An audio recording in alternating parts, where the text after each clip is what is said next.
আসসালামু আলাইকুম, সকলে কেমন আছেন? আশা করি সকলে ভালো আছেন। তো আজকে চলে যাচ্ছে হলো আমরা এয়ারপোর্টে, আমি আর আমার কাকা মিলে।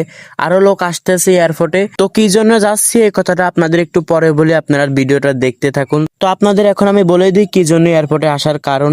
তো আমার বাবা হলো দীর্ঘ 2 বছর পর বিদেশ থেকে আসতেছে, তো এই জন্য আর কি আসা, বাবা রিসিভ করার জন্য আমরা গেছিলাম।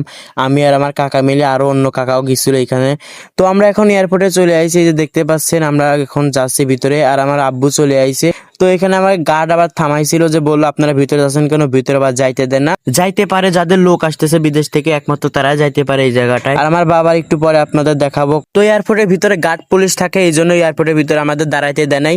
তো এখন আমরা সরাসরি বাইরে চলে যাচ্ছি, ওইখান থেকে আর কি সবাই একসাথে দেখা করব। আর আব্বু এয়ারপোর্টে একটু আগেই চলে আইছিল, আমরা একটু লেটে গেছি, এই জন্য আর কি একটু দেরি হয়ে গেছে আমাদেরও আসা। সবচেয়ে বড় বিষয় হলো রাস্তায় ছিল জ্যাম, এই জ্যামের কারণে আর কি আসা আরো দেরি হয়ে গেছে। তো এই যে হলো আমার আব্বু সকলের সাথে দেখা করতেছে, দীর্ঘ 2 বছর পর দেখা, সবাই দেখা করে নিচ্ছে, আব্বুর সাথে আব্বু দেখা করে নিচ্ছে। তো আমরা এখন বাড়ির দিকে রওনা দিলাম, আর এই যে সামনে বসে আছে আব্বু। তো আপনারা সকলে ভালো থাকবেন, আল্লাহ হাফেজ।